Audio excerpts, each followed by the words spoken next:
Magandang araw. Ngayong araw nga po ay nakaka-exciting day kasi ngayon po ay pupunta kami ng Macau. So maaga po ito, mga 5 a.m. Nagre-ready kami ng maaga kasi hahabulin namin yung bus. Magbabas kami papuntang airport. Kasi ipapatry ko kay John Redden yung double deck na bus. 6:30 yung bus na papuntang airport. So, hindi kami sa airport guys. Pupunta kami doon sa yung bus papuntang Macau. Yung mahabang tulay na nasa dagat. Doon kami mag-travel. So, kasama namin sila si ate tsaka si Muma. So, magkikita na lang kami doon sa station. Tapos, si Amin hindi namin kasama kasi nasa trabaho siya sa mga oras na to. Ang alis ng bus ay nasa 6:30 ata. Magsasapatos lang kami tapos aalis na kami. Medyo maaga kami nagising, mga alas 4 kasi sabi ko hindi makukumpleto ang araw ko kapag hindi ako magkakape. Kaya inagahan ko at nakapagkape na ako. So, ready ko na yung mga bata. Nag-almusal na rin kami lahat-lahat para sabi ko kung matagalan kami sa immigration or kung saan, at least okay na yung nakasettle na yung aming mga tiyan. Isang gabi lang kami sa Macau guys. Nagbook kami ng hotel sa Venetian para medyo malapit lang yung mga pupuntahan namin. Kaya tapos sila si ate tsaka si Muma uuwi sila mamayang gabi kasi may trabaho sila bukas. So, maiiwan kami bukas. Tapos, pag gabi na, pag alis nila, medyo okay pa naman yung oras. Siguro, kukumplituhin namin yung lakad-lakad doon sa mga katabing mga Londoners. Tapos, Parisian. Kasi magkakatabi lang sila doon. Ang uunahin namin yung, yung The Ruins. Yung simbahan na nasira. So, ayan guys, aalis na kami maya-maya. Ready ko lang yung mga, i-check ko lang yung mga dapat dadalhin, yung mga passport, yung aming visa. So, ready na ang lahat, ready to go. So, ayan guys, nandito na kami sa bus stop. Hinihintay namin yung bus na dumating, tsaka si ate. Si Muma, hinihintay na kami doon sa airport. Kasi iba yung way niya para hindi na siya pumunta dito, nauna na siya. So, ayan nga guys, nasa bus na kami. Ayan. Hindi na try ni John Redden doon sa taas kasi madaming pasahero. So, mabilisan na nandito na kami sa airport. See you Macau in 1 hour. Nakapunta na ako guys ng Macau one time. Pero mag-isa lang ako. Wala akong alam sa kung paano mag-travel papuntang Macau. May nagbigay lang sa akin kung paano yung pagsakay ng papuntang Macau. Mag-isa akong pumunta tapos sinundo lang ako ng aking pinsan. Tapos nag-stay din ako ng one night doon sa Macau sa boarding house ng aking pinsan. So ayan nga, gising na si Arya. Nakatulog siya at ang ganda ng kanyang gising.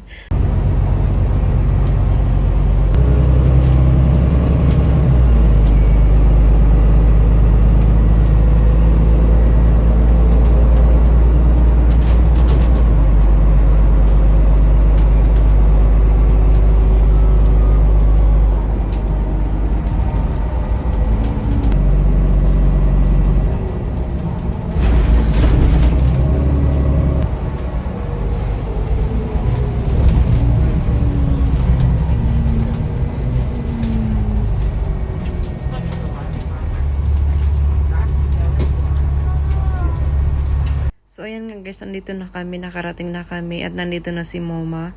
So, andito na tayo sa papuntang Macau. Dadaan muna tayo ng immigration, tapos bibili tayo ng ticket, tsaka aalis na tayo.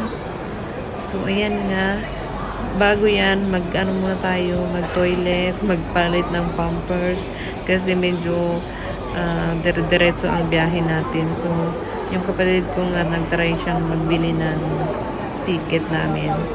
Ayan yung mga nakan. Madami pong mga turistang papuntang Macau. So, ayan na nga, nandito na tayo sa bus. Ayan. Sana matulog yung mga bata kasi, sana hindi mahilo. Kasi kanina pa kami nagbabas, guys. So, ayan nga, ang tibay-tibay nitong bridge na to guys, no. Sana walang mahilo sa mga bata. Pero mayroon akong dalang mga candy.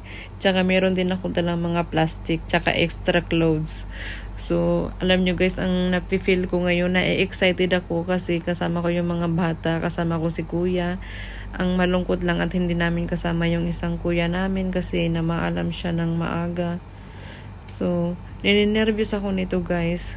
Kasi nga, pag nagta-travel ako, okay lang sa akin na mag-isa ako. Pero, pag meron ako mga kasamang bata, parang napifeel ko natatakot ako na wala akong confident na magbiyahe na ako lang, na wala si Amit. Pero tinatatagan ko yung loob ko para madala ko talaga yung dalawa sa Macau. So, ayan, tulog na nga si Arya. Sana matulog din si Aryan para hindi siya sumuka. Pero hindi naman talaga siya sumusuka pag sa biyahe. Kasi mas mahilo nga sa eroplano. So ayan, nakikita ko na nga yung isla guys ng Macau. So maya-maya nandun na tayo. Si John Renin pala nandun siya sa taas. Kasi double deck tong nasakyan namin. Kasama siya ni ate. So sana hindi rin siya sumuka. Pero pinadalhan ko din siya ng plastic doon tsaka candy. Tingnan natin mamaya.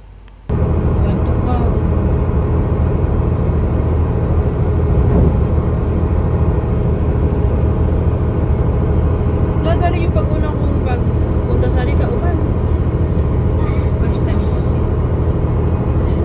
Kami nga, kasi first time man Kauban, saan na nakaliban? Pinervous na namin kita sa kabinaan. Pero, ano na pandoa.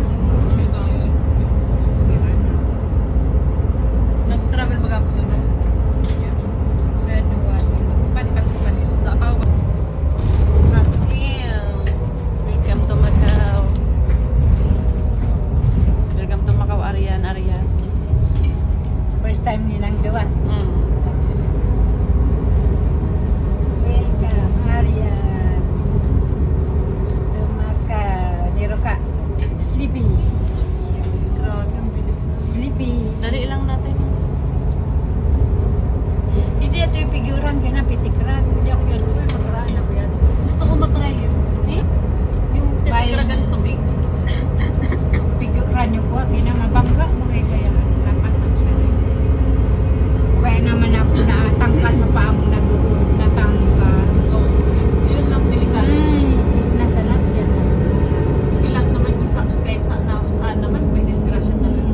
Kung sorry, maka. Ay, Kanto kita. Friends. Immigration na pala na.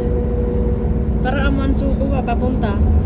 Diyan naman kita kinamiglunan. O, diyan naman. Natandaan ko saan ako naglunad eh. Pagpauwi. Diyan naman. Diyan kita ibababa yan.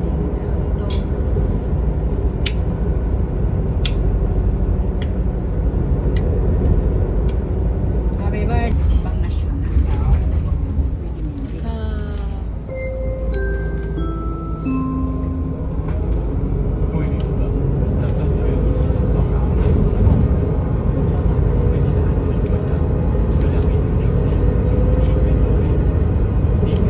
So ayan nga guys, matibay, hindi nahilo si kuya.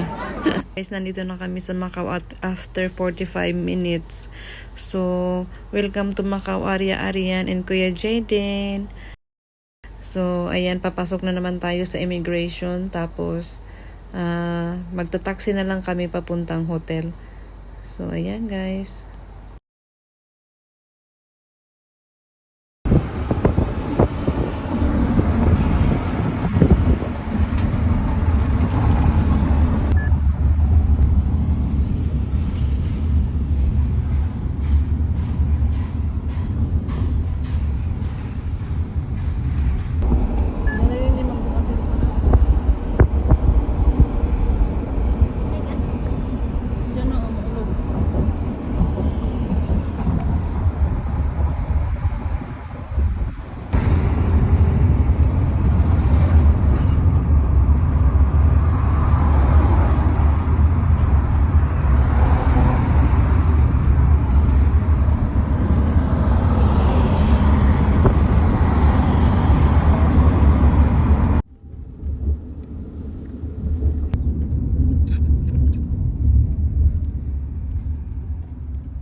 dito guys. So 115 Hong Kong yung binayaran namin sa taxi. So ayan nga guys, nakarating na kami dito sa hotel. Tapos tatanungin ko lang sila kung pwede kami mag early check-in kasi ang check-in namin ay mga 3 PM pa.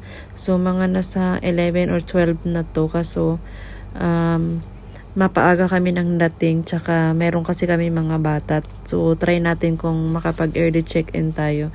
So ayan nga guys, dahil daw may bata akong mga kasama, mag early check-in na daw kami. So para makapagpahinga muna tayo, tsaka makapaglakad-lakad na tayo mamaya pagkatapos magpahinga. Tsaka bago tayo maglakad pala, kakain muna tayo ng lunch. Kasi hindi pa kami kumakain, na sa 12 na to guys. Simula lang, yung kinain lang namin kaninang umaga, yung breakfast, mga 4:30 kami kumain. So, ayan, okay na. Tapos, punta na tayo sa ating kwarto.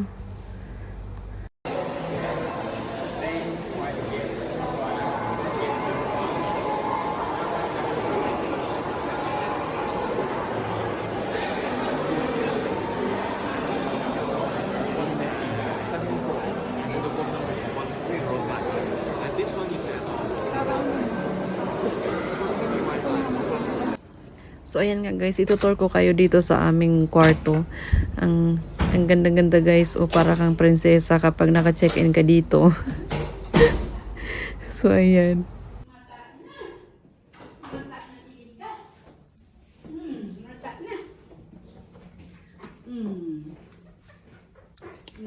Mata na. Namata na agilda. Namata na. Mga ispot na din ko ay. Namata na.